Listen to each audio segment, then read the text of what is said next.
How to turn on private mode on LinkedIn. To get started, go ahead and open up the LinkedIn application on your phone. As you can see, you are now in the LinkedIn homepage. Here, you can view posts from all your connections and pages that you follow on LinkedIn.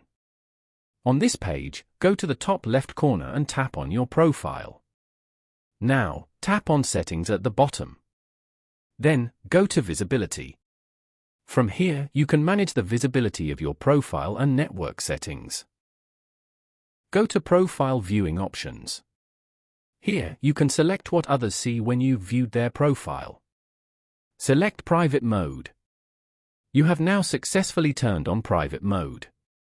Selecting Private Profile Characteristics or Private Mode will disable who's viewed your profile and erase your viewer history.